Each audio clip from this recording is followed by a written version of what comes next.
So hello everyone. I hope you're all having a great, wonderful day. I just felt inspired to make a video, so now I'm making a video.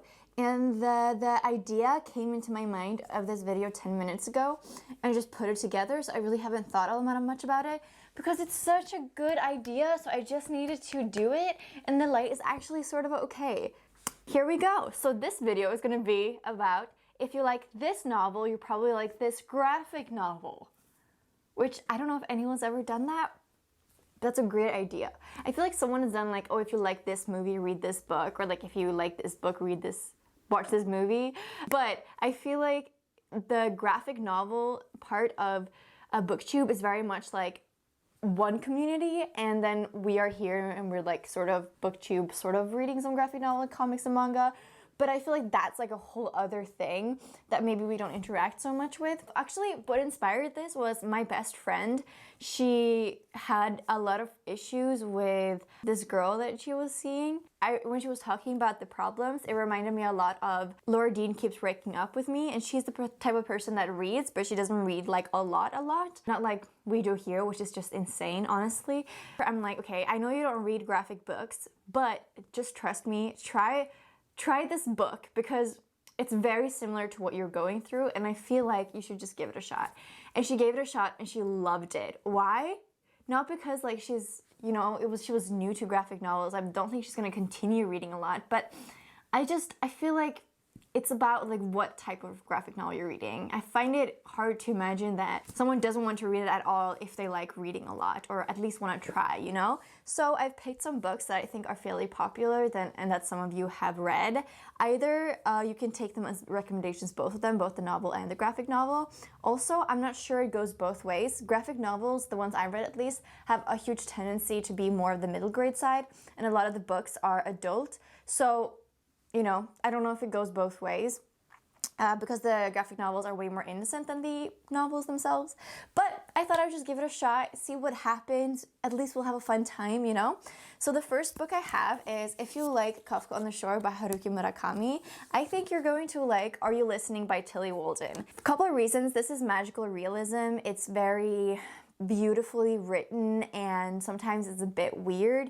It has like this element of a journey, which is something that happens quite a bit in Murakami's books, and in this one as well, I guess. Like, both the main characters leave their home and their parents to find something better or discover themselves, and there's a cat. Cats involved in both of these are important characters. They have a similar vibe, and I would definitely check them out. This one, I think it will go both ways. Like, if you like this, I think you like this, and if you like this, you'll definitely like this one. Like, probably the most perfect fit I have this video, so great start, right? Okay, next one is also a pretty good fit. So, if you like The Long Way to a Small Angry Planet, I think you'll like Quantum Mechanics. Let me explain.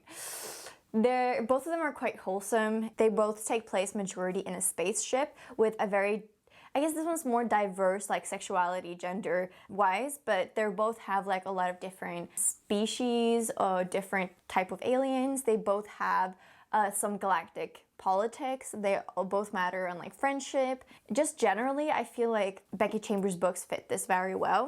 Check this out if you've read these and you like them. Then we have one that I guess is a bit of a reach because the theme or the voice of the book is very different. So, but maybe if you like what The Danish Girl is about and the transness of it, the discovery of it, the historical fiction part of it, I think you'll enjoy The Prince and the Dressmaker. So obviously these are very different because this is an adult based on a true story, and this is just about a boy who dresses up in dresses. So they also have like different, not exactly the same, like, a drag queen isn't the same as a trans girl, but I feel like they have plot elements are similar. They're both sort of historical fiction, and they both have a great, amazing female supporting character. In this one, that's actually our main character, but they're both great, and I really like the relationship that both of the two characters have in these, and they are similar in many ways. Then we have a couple of things.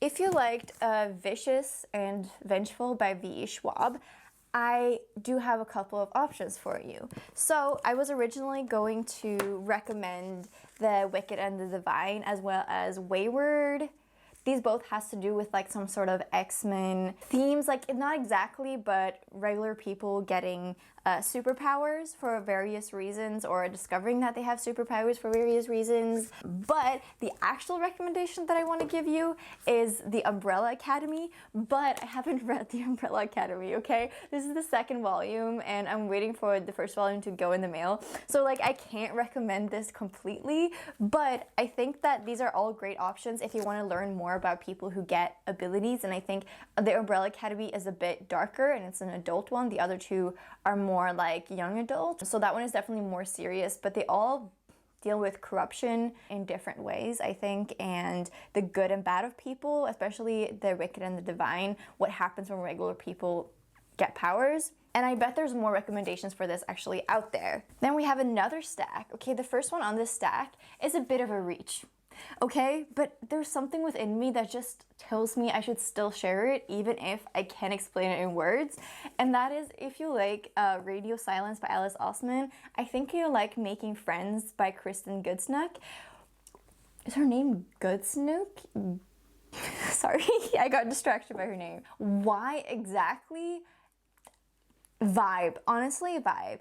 This is obviously a middle grade and this one is more young adult, so they definitely tackle darker, more serious themes in this one. But there is something about our main character being lost within herself and not really showing who she is to the world. This one is about this girl. Actually, I'll explain it because I haven't talked about this.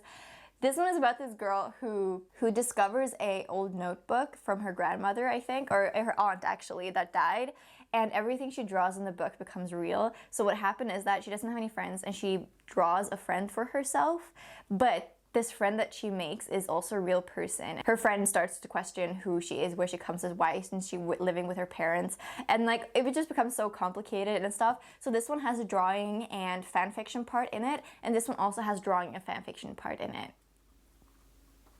And it also has to do with finding your tribe, I think. Both of these books have to do with like finding who your people are and like finding a way to be yourself within that. So maybe that's an explanation. I just feel like they would fit together, honestly, okay? Just trust me on that one. Then we have this one. I don't know if so many people have read the book, Space Opera by Catherine M. Valente. I love this book. It's a whimsical sci-fi and her writing is just like brilliant and weird and complex. But basically it has to do with this karaoke competition that takes place between an intergalactic karaoke competition, and like if you lose they're gonna blow up the planet. So this was not exactly the same. Space Battle Lunchtime, this is volume 1, but there's 2 more volumes, and I think it's gonna be more complex and intriguing in the next volumes. But basically what this one is about is this woman who gets picked up, sort of like just like both of these characters just randomly get contacted by aliens. Like we're living in this world and all of a sudden they're like abducted or invaded, you know? And our main characters are both like, oh, okay, I guess we'll be part of this whole thing. So in this one, character gets taken into a cooking show, and then they have to compete into this cooking, like intergalactic cooking show.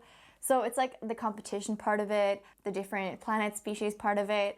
There's like the quirky fun element part of it. This one's more whimsical and this one's more just funny and a great time. But still, I think this just go hand in hand. Wow, I think these recommendations are much better than what I had like imagined in my mind. So if you like Stardust by Neil Gaiman, I think you'll like Scully and a Dishwasher's Guide to Mistaken Identity. This is also a bit of a reach because they do have different, it's not a reach because in my mind it makes perfect sense. It makes perfect sense. But the idea is that they both live within this small city that's sort of like based on medieval times. They're both fantasy, but like not, I think it's like they're high fantasy, but the magic is low fantasy, if that makes any sense. And so all these characters somehow end up in the woods and they have to like find their way back for various reasons. This one's about someone who gets their identity mistaken and gets kidnapped. This one's more about someone trying to find themselves, or are they being banished from the city? I don't know. They have a similar thing going on. So my battery's low, we're just gonna plow through this. So it's like half an hour later because I had to charge my battery and I realized how tired I look. I'm not that tired, okay? I'm not that tired. So Anyways, if you like the City of Ghost, I think you'd like Anya's Ghost? Oh, I see. They both have ghost in the title. That's why.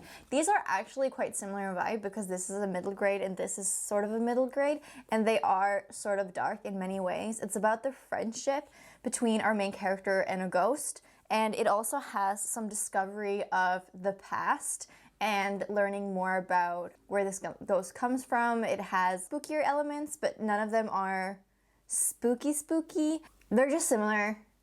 Yeah, I don't know, I got out of the vibe, you know, and I had to like pause for half an hour, and now I need to get into the vibe again. Just give me a second, I'll get there. So if you like the deep, I think you'll enjoy Aquicorn Cove. This is also a bit of a stretch because this one deals with a lot of dark topics, and it it's very adult, and it has mermaids, and it doesn't directly deal with climate change and water pollution the way that this one does, but they're both about small communities. They do both have mermaid-like creatures. They do both touch on climate change. They're both quite diverse. This is like a middle grade, fun, a bit of a like perspective shift on this one. So I do think these like go together, and I think if you do like this one, you will probably like this one.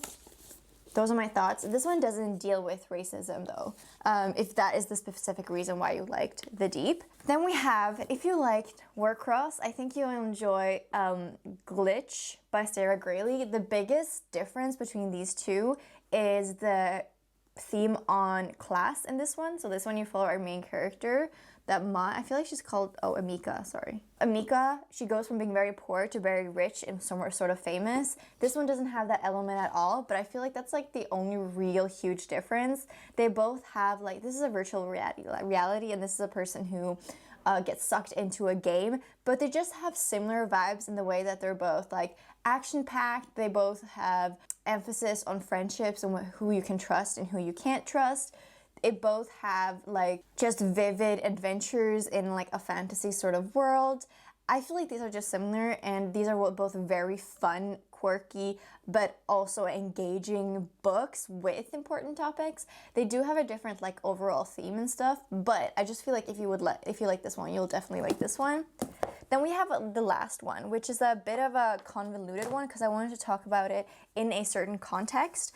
I think if you like Before the Coffee Gets Cold, or other sort of Japanese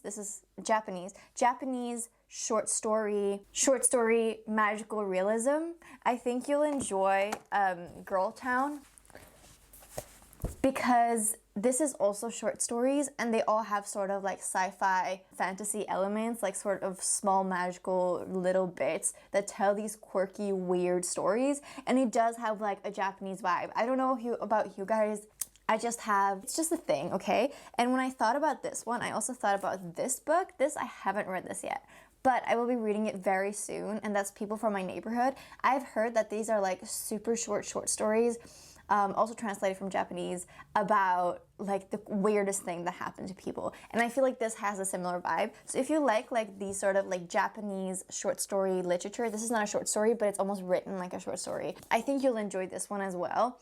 And that is it. Is that everything I have? I hope you guys enjoyed this video, and if you have more fiction that reminds me of a graphic novel, comic, or even manga, comment those down below. Let me know if you agree with any of these, if you like disagree, even more interesting, if you read both of the books.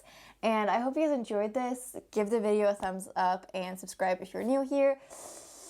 And I'll talk to all of you guys soon. Bye!